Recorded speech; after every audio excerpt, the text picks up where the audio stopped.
aucune cause, aussi juste soit-elle, ne peut justifier ces moyens-là.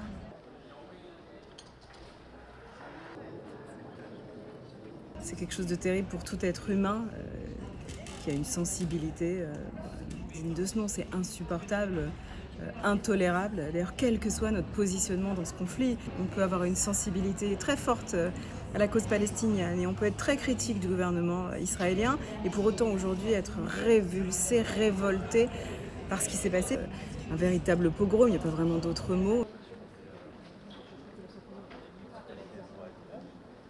Des gens qu'on pourrait penser voilà, des partenaires de dialogue ou des interlocuteurs sont aujourd'hui parfois dans l'incapacité soit de nommer ce mot de terroriste, soit ne dénoncent pas et vous disent clairement qu'ils ne dénonceront pas cette action du Hamas. Je me dis que finalement, à bien y réfléchir, il y a beaucoup d'otages idéologiques de ce conflit, qu'il y a plein de gens qui ont perdu toute liberté d'expression et tout sens critique dès qu'on touche à ce conflit.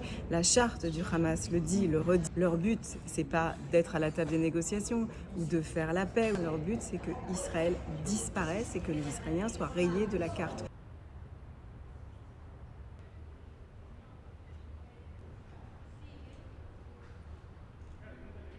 À chaque fois qu'il y a un moment de crise au Proche-Orient, assez rapidement, il y a une exportation. En réalité, il y a beaucoup de gens qui, de l'intérieur même de notre pays, peut-être n'attendent que ça.